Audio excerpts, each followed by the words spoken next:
ఇంత అంత కష్టాలకు గురి కాలే అధ్యక్ష. ఎన్నో రకాలుగా ఇబ్బందులకు గురయ్యాం. ఇక్కడ గుండ్ల చెరువు ఇప్పుడే చెప్పాను అధ్యక్ష, పూర్తిగా అన్యాక్రాంతం అవుతుంది. నేను హైడ్రా కంప్లైంట్ ఇచ్చాను అధ్యక్ష. అక్కడ ఏదైతే తాజ్ బంజారా హోటల్ సుమారు 30 ఫీట్లు చెరువులోకి వచ్చాడు అధ్యక్ష. 30 ఫీట్లు గోడ కట్టారు.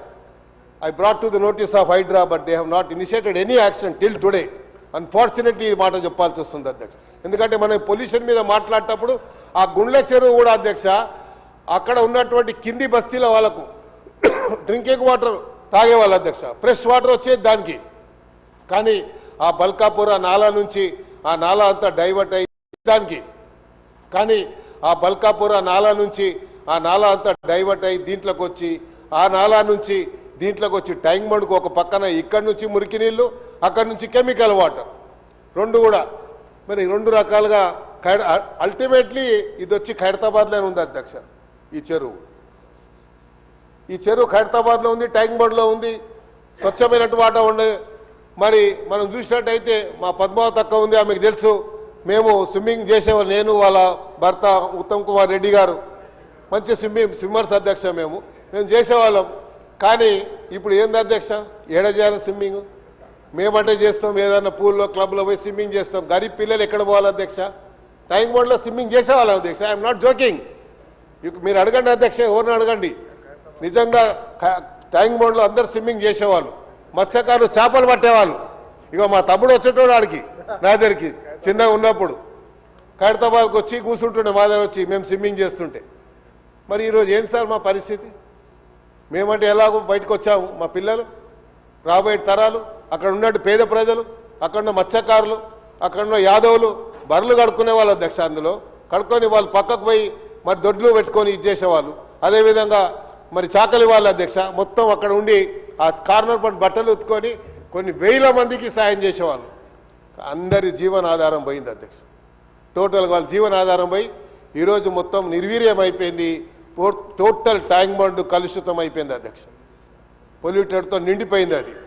కాబట్టి దాన్ని 2 STPలు పెట్టారు. అది నేను చెప్పగా కొట్లాడంగా 2 STPలు పెట్టారు అధ్యక్ష. 2 STPలతోని అది ప్యూరిఫై అవుతుందని చెప్పి నేను భావించడం లేదు అధ్యక్ష. నేను మొన్న ముఖ్యమంత్రి గారు కూడా ఇచ్చాను, మళ్ళా 4 STPలు అవసరం ఉందని చెప్పి కూడా నేను ముఖ్యమంత్రి గారిని కోరడం జరిగింది.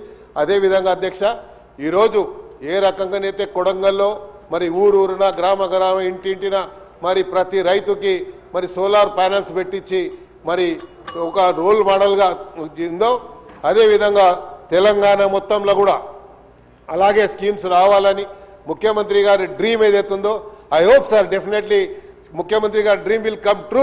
3 ట్రిలియన్కి తప్పకుండా వస్తుందని చెప్పి కూడా ఈ సందర్భంగా మనవి చేసుకుంటూ, అదేవిధంగా ఇవన్నీ కూడా ఈ నదులని అనుసంధానం ఏదైతే చేస్తున్నారో దానికి పూర్తిగా సంపూర్ణమైనటువంటి సహకారం మేము కూడా అందిస్తామని ఈ ఇండస్ట్రీస్ పాలసీ తీసుకొచ్చినటువంటి మంత్రి గారికి, మరే విధంగా ఆ క్యాబినెట్ కొలీగ్స్ అందరికీ కూడా మరి నేను హృదయపూర్వకంగా ధన్యవాదాలు చెప్తుంటూ, ఈ అవకాశం ఇచ్చినటువంటి మీకు కూడా ప్రత్యేకమైన ధన్యవాదాలు చెప్తూ, అదేవిధంగా చివరిగా అధ్యక్ష, నేను ముఖ్యమంత్రి గారితో ఈ సభ ద్వారా కోరుతా ఉన్నాను.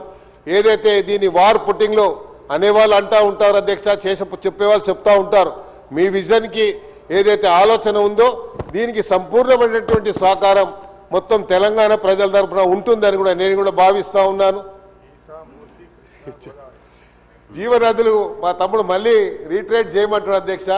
కృష్ణా, గోదావరి, తుంగభద్ర ఏదైతే జీవనదులు ఉన్నాయో మా ఈ మూసీ నది కూడా జీవనది అధ్యక్ష. అది కూడా జీవనది. చెప్పాను, మా తమ్ముడు లేడు మళ్ళా చెప్పమంటాడు. అయితే కాబట్టి అధ్యక్ష, ఈ యొక్క దీనికి సంబంధించి ఇండస్ట్రియల్ రీఆర్గనైజేషన్ ఏదైతే తీసుకున్న షిఫ్టింగ్ దీన్ని తీసుకోవాలని దీన్ని త్వరితగతిన ఈ కార్యక్రమం చేపట్టి, ఇందులో ఇంకా చివరిగా ఒక రిక్వెస్ట్ ఏంటంటే, అక్కడ ఇండస్ట్రీలో పనిచేసే వారికి ఎంప్లాయ్మెంట్ ఆపర్చునిటీ ఏదైనా పోయే ప్రమాదం ఉంటే వాళ్ళని కూడా మళ్ళీ రీఎంప్లాయ్ చేయడానికి ఏదైనా ఆలోచన తీసుకోవాలని, అదేవిధంగా గత ప్రభుత్వంలో ప్రభుత్వ ల్యాండ్ని అడ్డగోలుగా లీజ్ ఉన్నటువంటి ల్యాండ్ని చేస్తే దాని మీద ఒక కమిటీ వేసి, ఒక హౌస్ కమిటీ అని వేసి దాని మీద ఏం జరిగింది తప్పుదేలు, ఒకవేళ తప్పు జరిగి ఉంటే దాని మీద చర్య తీసుకోవడానికి కూడా ప్రభుత్వం ముందుకు రావాలని, అదేవిధంగా మరి ఈ అవకాశం ఇచ్చినట్టు మీకు మంత్రి గారికి I would like to once again thanks for giving this opportunity. Thank you sir. Thank you. ఇప్పుడు శ్రీ ఆలేటి మహేశ్వర రెడ్డి గారు. ఏలేటి. థ్యాంక్ యూ అధ్యక్ష. ఈరోజు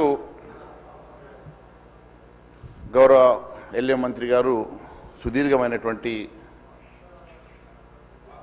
ఒక స్క్రిప్ట్ చదవడం జరిగింది అధ్యక్ష.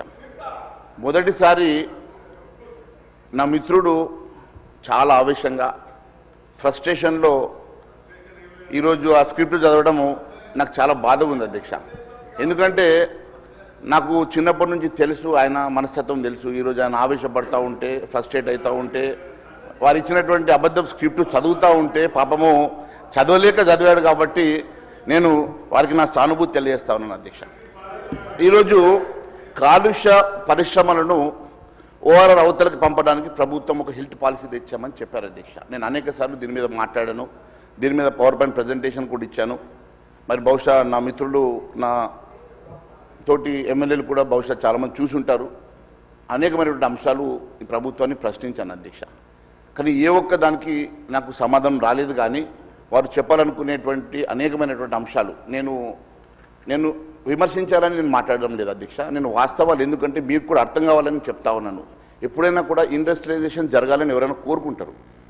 ఇండస్ట్రీస్, పొల్యూటెడ్ ఇండస్ట్రీస్ని షిఫ్ట్ చేయాలని కూడా అందరూ కోరుకుంటారు. నేను కూడా పొల్యూటెడ్ ఇండస్ట్రీస్ని షిఫ్ట్ చేయడం తప్పు లేదు. ఆల్టర్నేటివ్ ల్యాండ్స్ ఏం చూపించారు, ఎక్కడికి షిఫ్ట్ చేస్తూ ఉన్నారు, మీరు ఇచ్చినటువంటి జీవో లోపల మరి దాన్ని ఎక్కడ ఇయర్ మార్క్ చేశారు, ఇయర్ మార్క్ చేసినటువంటి ఏరియా లోపల మీరు మరి షిఫ్ట్ చేస్తూ ఉన్నారా, అనేకమైనటువంటి దీని మీద ఎన్విరాన్మెంటల్ ఇంపాక్ట్ స్టడీ జరిగిందా, మరి ఎన్విరాన్మెంటల్కి ఒక కమిటీ వేశారా, అనేకమైనటువంటి అంశాలు మరి దీంట్లో ఇన్వాల్వ్ అయి ఉంటాయి. కాబట్టి అవన్నీ కూడా మరి జరిగినాయి అనేటువంటి అంశాలు నేను అడిగినాను తప్ప, నేను ఈరోజు వారు చెప్పేటువంటి ఒక నిమిషం అనేకమైనటువంటి అంశాలు నేను చెప్పేటువంటి అంశాలు కాకుండా కేవలం ఇవి నేను ఇండస్ట్రీస్ని ఇక్కడ నుంచి పొల్యూటెడ్ ఇండస్ట్రీస్ని షిఫ్ట్ చేయడానికి మేము చేస్తున్న ప్రయత్నంలో ఎవరు అడ్డుకుంటున్నారని చెప్పే ప్రయత్నం చేస్తున్నటువంటి మంత్రి గారికి నేను అనేకమైనటువంటి అంశాలు నేను గతంలో అడిగాను, మళ్ళీ కూడా నేను మీ ద్వారా నేను వారికి తెలియజేస్తాను.